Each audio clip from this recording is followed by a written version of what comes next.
So guys welcome back again to climate entrance. आजको भिडियोको topic रहेको छ अब सी एकदमै नजिक आउन थाल्यो, त्यही भएर चाहिँ हामीले चाहिँ कुन टपिकलाई चाहिँ बढी प्रायोरिटी दिने, कुनलाई चाहिँ कम प्रायोरिटी दिने थाहा हुनुपर्छ।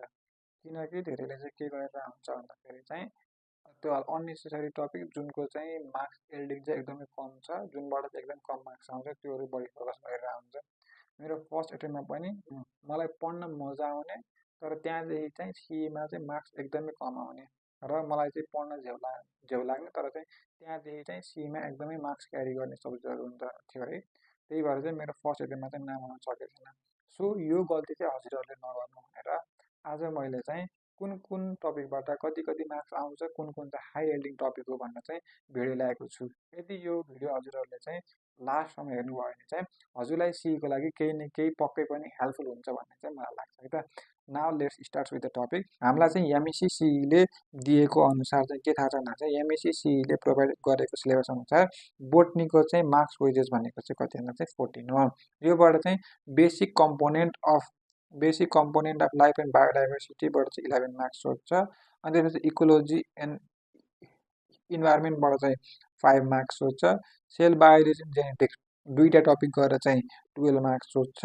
एनाटोमी एन्ड फिजियोलोजी यो पनि बोथ कम्बाइनिङ गरेर चाहिँ 7 मार्क्स सोध्छ।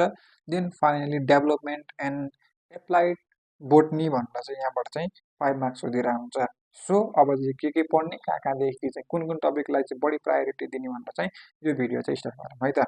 नाउ ला we are going about the botany है त। फर्स्ट टपिक चाहिँ हाम्रो के रहेको छ भन्दा चाहिँ सेल बायोलोजी रहेको छ। सेल बायोलोजी चाहिँ के इम्पोर्टेन्ट छ भन्दा चाहिँ पहिलाको जस्तो चाहिँ हिस्ट्री, डेट, साइन्टिस्टको नामहरू अहिले चाहिँ सोध्दैन। त्यही पनि for safe side cell biology पढ्न थालिसके, सेलको स्ट्रक्चर पढ्न थालिसकेपछि सेल के हो, कसले डिस्कभर गरेको थाहा हुनु पऱ्यो नि त। त्यही भएर चाहिँ सेलको डिस्कभरी बाई उयो रबर्ट कचको हल्का अनि फेरि लिवेनविकको हल्का चाहिँ पढ्न सकिन्छ है त। त्योभन्दा धेरै चाहिँ पढ्न सकिन्न, त्योभन्दा धेरै चाहिँ पढ्न पर्दैन है। त्यो पछि चाहिँ हामी चाहिँ सेल थ्योरी चाहिँ एकदम इम्पोर्टेन्ट छ। त्यसपछि चाहिँ सेलोटोडिपोटेन्सी पनि एकदम इम्पोर्टेन्ट छ। अनि त्यो पछि चाहिँ directly jump to cell organelle. Cell organelle पढ्नुभन्दा पहिला चाहिँ फर्स्टमा सेल वालको चाहिँ सब स्ट्रक्चरहरू के छ त्योहरू पढ्नु पर्यो। त्यसपछि सेल मेम्ब्रेन, त्यसपछि चाहिँ सेल अल अर्गेनल, माइटोकन्ड्रिया, क्लोरोप्लास्ट, राइबोसोम, अनि त्यो इन्डोमेम्ब्रेन सिस्टमभित्र चाहिँ इन्डोप्लाज्मिक रेटिकुलमहरूदेखि लिएर गोल्गी बोडीज, भ्याक्युल्स, अनि फेरि चाहिँ भेसिकल्सहरूदेखि लिएर न्युक्लियसहरू सब पढ्न पऱ्यो, ठिक छ। अब यति भ्याइसकेपछि तिम्रो चाहिँ सेलको जेनरल स्ट्रक्चरहरू भ्याइयो, ठिक छ। त्यो पछि हाम्रो चाहिँ cell cycle process, cell division पनि पढ्न पऱ्यो। सेल डिभिजनमा चाहिँ हाम्रो चाहिँ के छ भन्दा चाहिँ एउटा चाहिँ माइटोसिस छ, अनि अर्को चाहिँ के छ भन्दा चाहिँ मियोसिस छ। माइटोसिस र मियोसिस चाहिँ यो दुइटै चाहिँ राम्रोसँग पढ्न पऱ्यो है त। यहाँदेखि पनि 1 देखि 2 मार्क्स चाहिँ सोधिरहेको हुन्छ, यो पनि छुट्याउनै नहुने टपिक हो। यति पढिसकेपछि सेल बायोलोजी सक्यो, ठिक छ। योभन्दा धेरै चाहिँ केही पनि पढ्नु पर्दैन। त्यसपछि हाम्रो चाहिँ बायोमोलिक्युल्सबाट पनि 1 देखि 2 मार्क्सको क्वेसनहरू चाहिँ सोधिरहेको हुन्छ। यो चाहिँ मैले चाहिँ के भन्छ अरे बोटनीको मोडलदेखि भन्दा पनि अर्ग्यानिक केमिस्ट्रीको मोडलमा चाहिँ एकदम राम्रोसँग दिएको छ। त्यहाँदेखि पढ्न चाहिँ भन्छु ल, मैले पनि त्यहीँदेखि नै पढाएँ हो। अनि यो पछि हाम्रो यसपछि जेनेटिक्समा चाहिँ हामीलाई थाहा भएको कुरा मेन्टेनेन्स लहरू चाहिँ एकदम ध्यानको साथ पढ्न पर्यो। त्यसपछि नन मेन्टेनेन्स लहरूमा चाहिँ त्यसले जिन इन्ट्रेक्सनहरू चाहिँ राम्रोसँग फोकस गर्ने, अनि त्यो पछि क्रसिङ ओभरको बारेमा पढ्न पऱ्यो। त्यसपछि लिङ्केजको बारेमा पनि राम्रोसँग पढ्न पऱ्यो। त्यसपछि सेक्स लिङ्क इनहेरिटेन्स हाम्रो चाहिँ डोर्सोफिला क्लास 12 भरि पढेको टपिक, यो चाहिँ एकदम ध्यान दिएर पढ्न पऱ्यो। अनि त्यो पछि म्युटेसन, जिन म्युटेसन छ, क्रोमोजोमल म्युटेसन छ, अनि फेरि लास्टमा चाहिँ अनि फेरि त्यो पोलिजेनिक म्युटेसन्सहरू छ, त्यसको चाहिँ इक्जाम्पल्सहरू पनि एकदम ध्यान दिएर पढ्नु पऱ्यो ल। यो सेक्स लिङ्क इनहेरिटेन्सहरूमा चाहिँ जेनेटिक्सको क्वेसनहरू हामीले नपढेको क्वेसनहरू चाहिँ अनि फेरि पनि आउन सक्छ। जति उयो ट्राइकोसिसमा चाहिँ के हुन्छ भन्दा चाहिँ वाइ लिङ्क इनहेरिटेन्स हुन्छ, त्योहरू क्वेसनहरू पनि सोधिन सक्छ ल। त्यो पनि मोडलमा राम्रोसँग दिएको छ, त्यो पनि राम्रोसँग फोकस गरेर पढ्न पऱ्यो। त्यसपछि न्युक्लिक एसिडको स्ट्रक्चर राम्रोसँग पढ्न पऱ्यो। त्यसमा पनि डिएनए आरएनएलाई चाहिँ बढी फोकस गर्नु पऱ्यो। जस्तै उता राइबोस सुगर, न्युक्लियोटाइड्स, नाइट्रोजन बेसिसहरू के हुन्छ, कसरी बनेको हुन्छ। अनि अब यसमा पनि अर्को चाहिँ के छ, चाग्याप्स रुल, ग्याप्स रुल्स भन्ने छ, च्याग्याप्स रुल भन्ने छ। त्यो पछि आरएनएको टाइपमा पनि के छ भन्दा टिआरएनए, एमआरएनए, आरआरएनए छ। यो पनि एकदम फोकस गरेर पढ्नु पऱ्यो, ठिक छ। अनि त्योपछि डिएनए रेप्लिकेसन पनि राम्रोसँग पढ्न पर्यो। सो हामीले यति पढिसकेपछि हाम्रो जेनेटिक्स पनि कभर हुन्छ, ठिक छ। सब तिमीले सेल बायोलोजी प्लस जेनेटिक्स यो दुइटै राम्रोसँग भ्यायो भने प्लस बायोमेडिकल्स भ्यायो भने चाहिँ तिम्रो चाहिँ 13देखि 14 मार्क्स चाहिँ स्योर भयो, ठिक छ। 13देखि 200मा 13देखि 14 मार्क्स चाहिँ स्योर भइसक्यो, ठिक छ। अब हामीले के भन्थ्यौँ भन्दाखेरि चाहिँ प्लान्ट एनाटोमी प्लस प्लान्ट फिजियोलोजीबाट चाहिँ 7 मार्क्स भन्थ्यौँ। जेनरली चाहिँ प्लान्ट एनाटोमीबाट चाहिँ हार्डली 2 मार्क्स नत्र 1 मार्क्सको क्वेसनहरू सोधिरहेको हुन्छ। यसमा पनि मैले चाहिँ प्लान्ट एनाटोमी अरू केही पनि पढ्दिनँ, दाइ मलाई एउटा मात्र पढ्ने के पढ्छु अनि के एउटा मात्र पढ्ने टपिक दिनु भने चाहिँ म चाहिँ सेकेन्डरी ग्रोथ पढ भन्छु ल। यहाँदेखि चाहिँ एकदमै यो भनेको चाहिँ के भन्दा चाहिँ very very very very very important topic हो। धेरै जस्तो क्वेसन चाहिँ यहाँदेखि सोध्छ, किनकि एउटा मार्क्सको मात्र क्वेसन सोध्नको लागि चाहिँ कहाँदेखि सोध्न पर्यो भनेर यदि मलाई पनि क्वेसन गराउनु पर्यो भने सायद मैले पनि प्लान्ट एनाटोमीको लागि सेकेन्डरी ग्रोथदेखि नै क्वेसन पढाउँथेँ होला, ठिक छ। त्यो पछि चाहिँ अब हामीले चाहिँ सुरुदेखि पढ्नको लागि चाहिँ कहाँदेखि स्टार्ट गर्ने भन्दा चाहिँ प्लान्ट एनाटोमीबाट चाहिँ फर्स्टमा चाहिँ हिस्ट्री छ, जस्तै त्यो apical sale theory, histogen theory, त्यो निकालेपछि कसले बनाएको हो, यो साइन्टिस्टको नाम के हो, कहिले गऱ्यो, डेट के हो, त्यो याद गर्नु पर्दैन। यो साइन्टिस्टको नाम डेट भनेको चाहिँ पढ्दा पढ्दै रिभिजन गर्दा गर्दै याद हुने कुरा हो। अब तिमीले चाहिँ पढ्दैन भन्दा भन्दै पनि लास्टमा साइन्टिस्टको नाम याद हुन्छ, ठिक छ। अनि हो त्यसको लागि चाहिँ हिस्ट्रीमा चाहिँ सपोज यो एपिकल के भन्छ कन्सेप्ट चाहिँ याद हुनु पर्यो ल, त्यो चाहिँ याद हुनु पर्यो। अनि त्यो पछि मेरिस्मेटिक टिस्युमा जाने, मेरिस्मेटिक टिस्युमा चाहिँ प्राइमेरी से अनि ल्याटरल अथवा रेडियल मेरिस्मेटिक टिस्यु र अनि अर्को चाहिँ के छ भन्दाखेरि चाहिँ यहाँ थोरै मिस्टेक भएछ ल।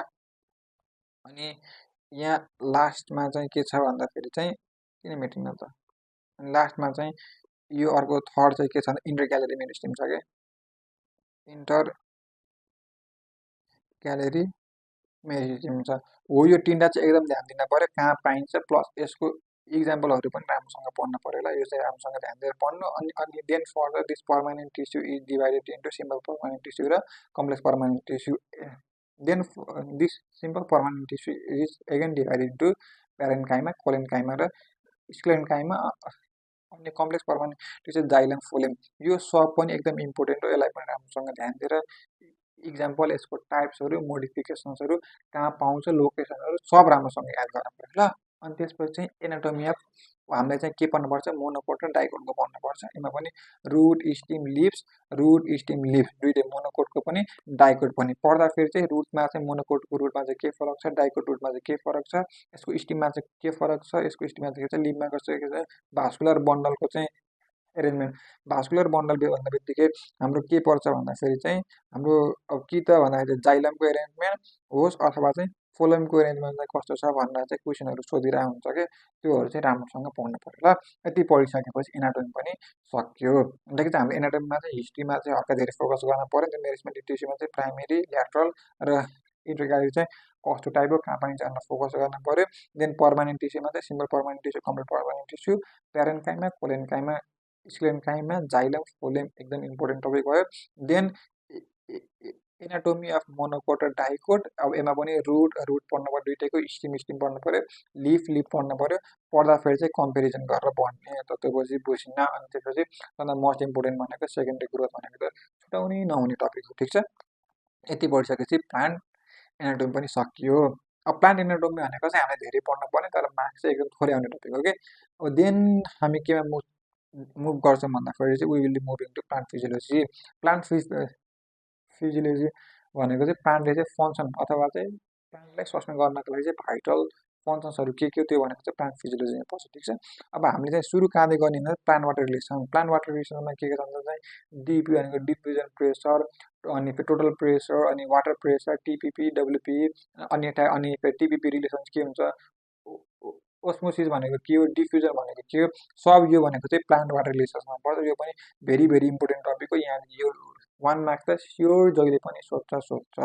हाइपोटोनिक सोल्युसन भनेको के हो, हाइपोटोनिक सोल्युसन भनेको के हो, त्यो चाहिँ सोधिरहेको हुन्छ, ठिक छ। त्यो पछि हामीले ट्रान्सपिरेसन पनि पढ्नु पर्यो। त्यो साथसाथै गटेसन र स्टोमाटाको चाहिँ ओपनिङ एन्ड क्लोजिङ थ्योरीहरू चाहिँ विभिन्न साइन्टिस्टहरूले चाहिँ विभिन्न दिएछ। त्यो मध्ये सबैभन्दा मोस्ट इम्पोर्टेन्ट थ्योरी भनेको चाहिँ अनि अनि के भन्छ पोटासियमले चाहिँ ओपनिङ गर्ने थ्योरी क्या, पोटासियम ओपनिङ थ्योरी हान्ने छ, सायद पोटासियम ओपनिङ थ्योरी हान्ने छ। अनि त्यो चाहिँ एकदम इम्पोर्टेन्ट हो, त्यसमा चाहिँ ध्यान दिनु। देन अब यो फोटोसिन्थेसिस चाहिँ एकदम इम्पोर्टेन्ट हो। फोटोसिन्थेसिसको चाहिँ लाइट रियाक्सन, डार्क रियाक्सन सबै राम्रोसँग। डार्क रियाक्सनमा पनि C3 cycle, CO cycle C3 C4 र क्याम्प साइकल सबै राम्रोसँग पढ्न पर्यो। Then we will move into रेस्पिरेसनमा पनि फर्स्टमा चाहिँ glycolysis, then link reaction, Kreb cycle र लास्टमा चाहिँ अक्सिडेटिभ फोस्फोराइलेसन कति हुन्छ, केले गर्दा एनएडीपी कहाँ प्रड्युस हुन्छ, एनएडीपीको फङ्सन के हो, 1 एनएडीपीले कतिवटा दिन्छ, एउटा ग्लुकोजले चाहिँ कतिवटा दिन्छ, एउटा 5 एसिडले कतिवटा दिन्छ, एउटा अजलिक एसिडले चाहिँ कतिवटा दिन्छ। क्रेब साइकलको लोकेसन कहाँ हो, ग्लाइकोलाइसिसको लोकेसन कहाँ हो, यस्तो क्वेसन आउँछ, एकदम धेरै सोधिरहेको हुन्छ, त्योहरू पनि पढ्न पर्यो। अनि यो ग्रोथ हर्मोन एन्ड प्लान्ट हर्मोनबाट पनि 1 मार्क्स चाहिँ अहिले एकदमै धेरै सोधिरहेको हुन्छ। यसमा चाहिँ हामीले चाहिँ अक्जिन पढ्न पर्छ, त्यसपछि साइटोकाइन पढ्न पर्छ, यसमा चाहिँ हामीले चाहिँ अक्जिन पढ्न पर्छ, देन हामीले चाहिँ साइटोकाइन पढ्न पर्छ, देन हामीले चाहिँ गिबरेलिन पढ्न पर्छ, गिबरेलिन चाहिँ पढ्नुपर्छ, देन अनि हाम्रो चाहिँ के इथाइलिन अक्साइड भनेर पढ्नुपर्छ, ठिक छ। इथाइलिन अक्साइड भनेर चाहिँ 4 हर्मोनहरू पढ्नुपर्छ, यिनीहरूको फङ्सन कहाँ हुन्छ, अनि अनि यिनीहरूको प्रिकर्सर मोलिकुल्सहरू के हो, फङ्सन्सहरू के हो, त्योहरू चाहिँ याद गर्नु। लास्टमा चाहिँ प्लान्ट मुभमेन्ट पनि क्वेसनहरू सोधिरहेको हुन्छ, तर यो चाहिँ लेस इम्पोर्टेन्ट हो, तर उयो प्लान्ट ग्रोथ हर्मोन चाहिँ एकदम इम्पोर्टेन्ट हो। यो माथिको चाहिँ सबैभन्दा भेरी भेरी इम्पोर्टेन्ट, यो चाहिँ लेस इम्पोर्टेन्ट र प्लान्ट फिजियोलोजी र प्लान्ट एनाटोमी यति पढिसकेपछि चाहिँ 7 मार्क्स चाहिँ सेयर भयो ल, 7 मार्क्स चाहिँ सेयर भयो। Now we will be moving to plant diversity. Plant diversity चाहिँ क्लास 11 को हामीले चाहिँ धेरै फोकस नगरेको टपिक र सबैभन्दा धेरै मार्क्स एड गरेको टपिक हो, किनकि यहाँ चाहिँ हाम्रो कति मार्क्स आउँछ भन्दा 11 मार्क्स आइरहेको हुन्छ। कति मार्क्स आउँछ अरे, 11 मार्क्स आउँछ। जहिले पनि पढ्न स्टार्ट चाहिँ भाइरसदेखि गर्नु, देन ब्याक्टेरिया गर्नु, देन एल्गी पढ्नु, देन फङ्गाई पढ्नु, देन लाइकेन पढ्नु। पढ्ने के भन्दाखेरि चाहिँ यिनीहरूको फर्स्टमा चाहिँ जेनरल क्यारेक्टरिस्टिक्स भनेर पढ्नु पर्यो, यिनीहरूको फर्स्टमा चाहिँ जेनरल क्यारेक्टरिस्टिक्स भनेर पढ्न पर्यो। सपोज यिनीहरू चाहिँ कुनै त्यो डिभिजन्सहरूमा डिभाइड गरेको छ भने चाहिँ यिनीहरूको चाहिँ डिभिजनहरू पढ्न पर्यो। अनि देन डिभिजनहरूको चाहिँ इक्जाम्पल अनि डिभिजनहरूको चाहिँ क्यारेक्टरिस्टिक्स चाहिँ के छ पढ्न पर्यो। अनि त्यसपछि चाहिँ मेन इम्पोर्टेन्ट भनेको चाहिँ के इक्जाम्पल्सहरू छ त्योहरू पढ्न पर्यो। First start from virus, bacteria, algae, फङ्गाई, lichen, ठिक छ। पढ्ने यही अर्डरमा पढ्नु ल, पढ्न सजिलो हुन्छ। Then go to bryophyta, pteridophyta, gymnosperm र हाम्रो एन्जियोस्पर्म भनेको चाहिँ सबभन्दा लेटेस्ट प्लान्टहरू हो। अनि अब एन्जियोस्पर्मलाई चाहिँ फेरि दुईवटा क्याटेगोरीमा डिभाइड गरेको छ। फर्स्ट चाहिँ मोर्फोलोजी छ, अर्को चाहिँ ट्याक्सोनोमी। ट्याक्सोनोमी भनेको क्लास 11 हामीले त्यो फ्यामिली भनेर पढ्यौँ नि, त्यहीँ फ्यामिली। अब फ्यामिली चाहिँ हामीले चाहिँ 7वटा फ्यामिली चाहिँ एकदम इम्पोर्टेन्ट छ, यति मात्र पढ्यो भने चाहिँ त्यो बाहेक अरू चाहिँ पढ्नु पर्दैन। अब यसमा पनि के छ भन्दा ब्रासिकेसी छ, लेगुमिनेसी छ, सोलेनेसी छ, लिलिएसी छ, मालवेसी छ, ग्रामिनी छ। अब यसमा चाहिँ के पढ्ने भन्दा चाहिँ यो फ्यामिलीहरूको चाहिँ मेन क्यारेक्टरिस्टिक फिचरहरू के हो, मेन यिनीहरूको चाहिँ क्यारेक्टरिस्टिक फिचरहरू के हो, प्लस यिनीहरूको चाहिँ फ्लोरल डायग्राम, अनि अर्को भने यिनीहरूको फ्लोरल फर्मुला। लास्ट इम्पोर्टेन्ट भनेको चाहिँ कुन कुन प्लान्टहरू पर्छ, प्लान्टको चाहिँ इक्जाम्पल, प्लान्टको चाहिँ इक्जाम्पल। यति पढिसकेपछि चाहिँ हाम्रो चाहिँ प्लान्ट डाइभर्सिटी पनि सक्यो होला। फर्स्टमा चाहिँ स्टार्ट फ्रम भाइरस, जुनको प्लान्टको त्यो डिभिजन अथवा किन्डम पढ्दा पनि चाहिँ के गर्नु भन्दा चाहिँ फर्स्टमा चाहिँ जेनरल क्यारेक्टरिस्टिक्स पढ्नु, त्यसपछि डिभिजनको चाहिँ कुन क्लासको चाहिँ कुन कुन क्यारेक्टरिस्टिक्स छ, अनि फेरि चाहिँ त्यो डिभिजनभित्र चाहिँ कुन कुन पर्छ भनेर चाहिँ पढ्नु ल। सपोज मैले चाहिँ एल्गी पढ्न गइरहेको छु भने चाहिँ एल्गीको चाहिँ मलाई उता रोडोफाइसीको बारेमा पढ्न मन लाग्यो। सपोज अब एउटा डिभिजन भनेको रोडोफाइसी नै, रोडोफाइसी क्यारेक्टरिस्टिक के छ, लास्टमा चाहिँ के इक्जाम्पलहरू पर्छ यो चाहिँ पढ्नु पर्यो। यति पढिसकेपछि लास्टमा मोर्फोलोजीको चाहिँ मोड्युलमा चाहिँ लास्टमा चाहिँ मेडिकल इम्पोर्टेन्ट प्लान्ट भन्न दिन्छ, मेडिकल इम्पोर्टेन्ट प्लान्ट भन्न दिन्छ। यो पनि एकदम very very very very important हो, यो पनि छोड्नु भएन ल। लास्टको फ्यामिली एउटा एस्ट्रेसिभ फ्यामिली भनेर पनि छुटेको छ। सो हामीले चाहिँ त्यो फ्यामिली अथवा ट्याक्सोनोमीमा पढ्नुपर्ने भनेको चाहिँ 7वटा फ्यामिली हो, 7वटा फ्यामिली। योभन्दा बढी पढेर चाहिँ टाइम वेस्ट नगर्नु भन्छु मैले, ठिक छ। अनि त्यसपछि चाहिँ अर्को सबैभन्दा हाई मार्क्स एल्डिङ टपिक भनेको चाहिँ रिप्रोडक्सन इन फ्लावरिङ प्लान्ट हो। यसमा चाहिँ फर्स्टमा चाहिँ भेटिभ रिप्रोडक्सनहरू पढ्न पर्यो, देन चाहिँ सेक्सुअल रिप्रोडक्सन पढ्न पर्यो। सेक्सुअल रिप्रोडक्सनमा पनि फर्स्टमा चाहिँ माइक्रो स्पोन्गोनियम कसरी बन्छ, मेगा स्पोन्गोनियम कसरी बन्छ, अनि फेरि यिनीहरू चाहिँ माइक्रो ग्यामेटोजेनेसिस, मेगा ग्यामेटोजेनेसिसमा कसरी हुन्छ, देन पोलिनेसन चाहिँ कसरी अकर हुन्छ, फर्टिलाइजेसनमा पनि डबल फर्टिलाइजेसन चाहिँ एकदम इम्पोर्टेन्ट हो। अनि आफ्टर दिस फर्टिलाइजेसन, यही फर्टिलाइजेसनमा चाहिँ इन्डोस्पर्मको कन्सेप्ट आउँछ। त्यो पछि चाहिँ बन्छ फर्टिलाइजेसन पछि त्यसको चाहिँ मोनोकोटको चाहिँ के डिफ्रेन्स छ, डाइकोट चाहिँ के डिफ्रेन्स छ, लास्टमा चाहिँ सिड भनेर पढ्नु पर्यो। यति पढिसकेपछि रिप्रोडक्सन फ्लावरिङ प्लान्ट भइयो। यहाँदेखि पनि 2 देखि 3 मार्क्स चाहिँ स्योर सोध्छ ल, 2 देखि 3 मार्क्स चाहिँ स्योर हो।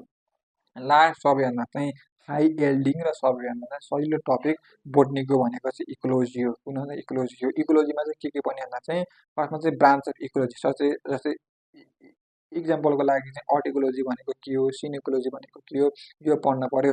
त्यो पछि टर्मिनोलोजी रिलेटेड टु टर्मिनोलोजी चाहिँ रिलेटेड टु इकोलोजी, मतलब चाहिँ इकोलोजीसँग चाहिँ के टर्मिनोलोजी रिलेटेड छ, जस्तै यो के भन्छ एलोप्याट्री भनेको के हो, सिम्प्याट्री भनेको के हो, इकोफोन भनेको के हो, इकोटोन भनेको के हो, इकोलोजिकल निच भनेको के हो, यो कुरा राम्रोसँग पढ्नु पर्यो।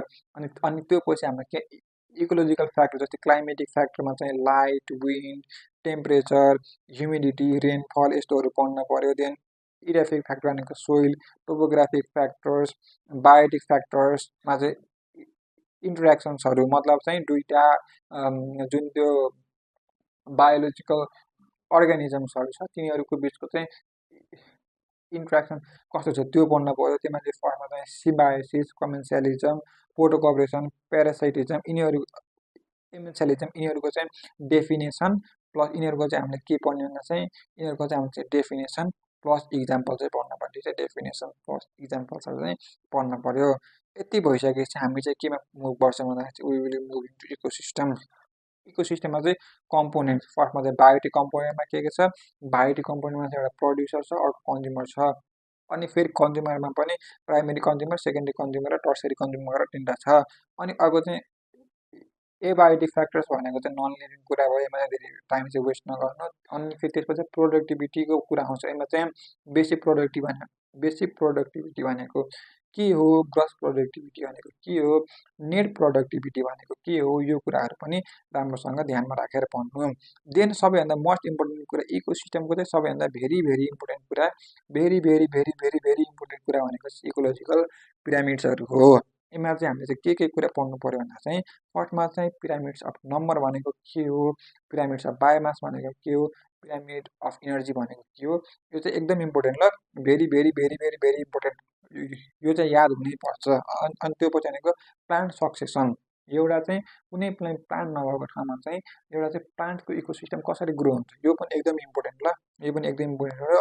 अनि त्यो पछि प्लान्टको एडप्टेसन डिफ्रेन्ट क्लाइमेटिक कन्डिसनमा प्लान्टले चाहिँ आफ्नो बोडीको फिचरहरू चाहिँ कसरी चेन्ज गर्छ so that it can adapt to that प्लेसलाई चाहिँ प्लान्ट एडप्टेसन भन्छ। त्यसमा पनि हाइड्रोफाइट्सको चाहिँ कस्तो, अनि बोडीको फिचर्सहरू हुन्छ, मेजोफाइटको कस्तो हुन्छ, जेरोफाइटको कस्तो हुन्छ, हाइड्रोफाइट्समा पनि टाइप छ, मेजोफाइटमा पनि टाइप छ, जेरोफाइटमा पनि टाइप छ, यिनीहरूको इक्जाम्पल एकदमै इम्पोर्टेन्ट हो। यहाँदेखि पनि क्वेसन सोधिरहेको हुन्छ। त्यसपछि चाहिँ बायोम भन्ने टर्म छ, यो पनि नछुटाउनु, यो पनि एकदम इम्पोर्टेन्ट टर्म हो। जो भ्याइसकेपछि इकोलोजीमा चाहिँ पढ्नुपर्ने अर्को टपिक भनेको चाहिँ बायोजियोकेमिकल साइकल हो। बायोजियोकेमिकल साइकलमा चाहिँ हामीले नाइट्रोजन साइकल र कार्बन डाइअक्साइड साइकल पढ्नुपर्छ। नाइट्रोजन साइकलमा चाहिँ नाइट्रोजन फिक्सेसन, एमुनिफिकेसन, नाइट्रिफिकेसन, सेडिमेन्टेसन, यिनीहरूको डेफिनेसन प्लस कुन अर्गानिजमले गराउँछ भनेर चाहिँ क्वेसन सोधिरहेको हुन्छ। एकदम इम्पोर्टेन्ट, यहाँदेखि पनि 1 मार्क्स स्योर भन्दा हुन्छ। यो टपिक पनि छोड्नु नहुने टपिक हो। त्यसपछि फरेस्ट अफ नेपाल, जस्तै ट्रपिकल फरेस्ट, सब ट्रपिकल फरेस्ट, टेम्परेट फरेस्ट गरेर चाहिँ विभिन्न चाहिँ अलिकति डिभिजन गरिरहेको छ, त्यसमा पनि ध्यानमा राखेर गर्नु पर्यो। अनि देन अर्को चाहिँ वाइल्ड लाइफ, वाइल्ड लाइफ पनि रेड डाटा बुक भन्ने छ। जस्तै अनि त्यसमा चाहिँ भल्नेबल भनेको के हो, एक्सटिङ भनेको कुन हो, कुन थ्रेटेन छ, कुन इन्डेन्जर छ, कतिवटा चाहिँ इन्डेन्जर बर्ड, म्यामल्स, रेप्टाइल्स भनेर चाहिँ मोडलमा राम्रोसँग दिएछ, त्यहाँ चाहिँ राम्रोसँग हेरेर पढ्नु। अनि त्यसपछि भनेको नेसनल पार्क, कन्जर्भेसन एरिया र वाइल्ड लाइफ भनेको फर्स्ट कुन हो, फर्स्ट नेसनल पार्क कुन हो, अहिलेको सबैभन्दा यङ्गेस्ट कुन हो, लार्जेस्ट कुन हो, स्मलेस्ट कुन हो, त्यति पढ्दा हुन्छ। त्योभन्दा बढी चाहिँ केही फोकस गर्न पर्दैन। अनि त्यसपछि हाम्रो के हुन्छ, इकोलोजिकल इम्ब्यालेन्स आउँछ। यहाँदेखि पनि 1 मार्क्स सोधिरहेको हुन्छ। अब यसमा चाहिँ फोकस गर्नुपर्ने कुरा भनेको के भन्दा चाहिँ फर्स्टमा चाहिँ एयर पोल्युसन हो। एयर पोल्युसनमा चाहिँ स्मोक भनेको के हो, कार्बन मोनोक्साइड पोइजनिङ भनेको के हो, एसओ2 पोइजनिङले के गर्छ, एसिड रेनले के गर्छ, स्मोकले के गर्छ, यो सब भनेको के हो, प्लस यसको चाहिँ साइड इफेक्ट अथवा यसको चाहिँ एडभर्स इफेक्टहरू चाहिँ अर्थमा के परिरहेछ त्यसलाई ध्यान दिन पर्यो। अनि त्यसपछि ग्रिन हाउस इफेक्टको बारेमा चाहिँ राम्रोसँग पढ्नु पर्यो, बुझ्नु पर्यो। त्यसपछि चाहिँ ओजोन लेयर डिप्लेसन कहिलेकाहीँ कति सोल्युसन क्वेसन सोध्न सक्छ भन्दा चाहिँ ओजोन लेयर चाहिँ एटमोस्फियरको कुन लेयरमा हुन्छ भन्ने क्वेसन सोध्न सक्छ। अब त्यस्तो क्वेसनलाई चाहिँ स्ट्राटोस्फियर भन्ने त याद हुनु पर्यो नि त।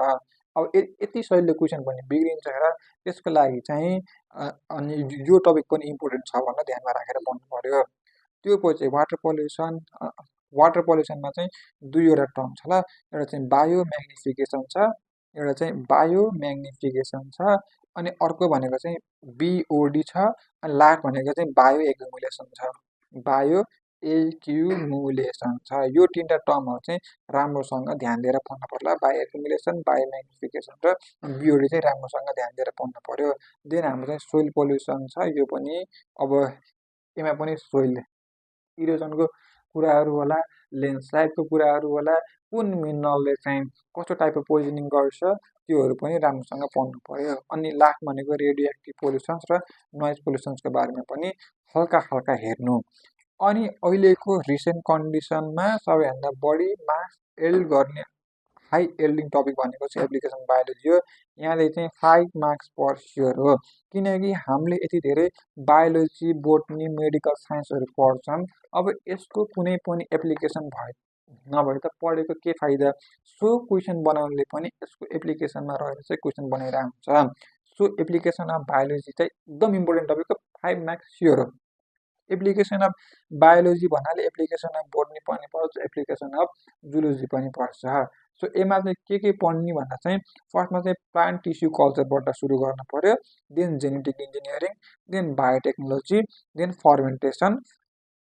फर्मेन्टेसनमा चाहिँ बेभरेज मतलब चाहिँ एल्कोहल कसरी बनाउँछ भन्ने कुराहरू छ। देन सिवेज ट्रिटमेन्ट, देन अर्को टपिक भनेको चाहिँ सिवेज ट्रिटमेन्ट, अनि अर्को चाहिँ एन्टिबायोटिक्स।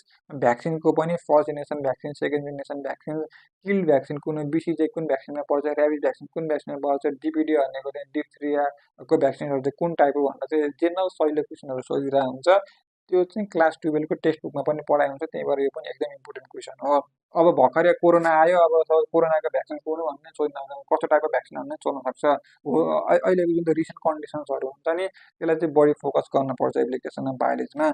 अनि अर्को टपिक भनेको चाहिँ एम्नियोसिन्थेसिस छ। यो पनि एकदम इम्पोर्टेन्ट छ। मतलब के को लागि गरिन्छ भन्दा चाहिँ एप्लिकेसन बेसिसमा चाहिँ क्वेसन्सहरू सोधिरहेको हुन्छ। अब मैले एउटा कुरा भन्छु, अब यसमा चाहिँ हाम्रो चाहिँ क्रोमोजोमको चाहिँ केही डिफेक्ट छ कि नै भनेर हेर्नको लागि चाहिँ एम्नियोसिन्थेसिसहरू गरिन्छ। कसरी गरिन्छ, के गरिन्छ भनेर चाहिँ आफै ध्यान दिएर पढ्नु होला।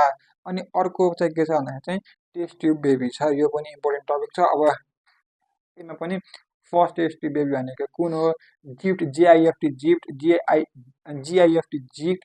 हाम्रो सपोज भर्खरको रिसेन्ट सीमा चाहिँ जेडआइएफटीको बारेमा क्वेसन सोधिरहेको थियो, त्यही भएर चाहिँ यहाँदेखि पनि क्वेसन आउँछ भनेर चाहिँ राम्रोसँग ध्यान दिएर पढ्नु पर्यो। अब यससँग अर्को इम्पोर्टेन्ट टपिक भनेको के भन्छ सर्गेसी पनि इम्पोर्टेन्ट छ। त्यो पछि चाहिँ अर्को सोध्ने भनेको चाहिँ बायो फर्टिलाइजर्स। यहाँबाट पनि एकदम एउटा क्वेसन स्योर होला बायो फर्टिलाइजरबाट। यो पछि टिस्युज र अर्गन ट्रान्सप्लान्टको बारेमा पनि क्वेसन सोध्छ। लास्ट भनेको चाहिँ प्रिन्सिपल अफ प्लान्ट ब्रिडिङ र एनिमल ब्रिडिङ पनि क्वेसन सोध्छ। सो यति सबै पढ्यो भने चाहिँ 5 मार्क्स पर स्योर हो, 5 मार्क्स पर स्योर हो। यसलाई चाहिँ राम्रोसँग ध्यान दिएर पढ्नु पर्यो। सो यति सबै पढ्यो भने चाहिँ बोटनी कभर हुन्छ। So best of luck for यो सिइई प्रिपेरेसन। र हजुरलाई चाहिँ अब यो बोटनीको लागि चाहिँ कुनै गाह्रो लागेको टपिक र यसको बारेमा चाहिँ भिडियो बनाइदिन पाए हुन्थ्यो, अथवा चाहिँ भिडियो बनाइदिएर हाल्न पाए हुन्थ्यो। कुनै भिडियो अथवा चाहिँ त्यो रिलेटेड क्वेसनको चाहिँ क्वाड डिस्कसनको पनि भिडियो यदि चाहिएको छ भने चाहिँ कमेन्ट गर्नु होला। हामीले चाहिँ त्यसको चाहिँ पोराबल क्वेसनहरूको क्वाड प्लस इम्पोर्टेन्ट टपिकहरूको चाहिँ बोटनीको चाहिँ भिडियो चाहिँ मैले गरेर हालिदिन्छु। तर त्यसको लागि चाहिँ हजुरहरूले चाहिँ कुन भिडियो नेसेसरी छ चाहिन्छ भने चाहिँ कमेन्ट चाहिँ गरिदिनु पर्यो। हस्, thank you, best of lock.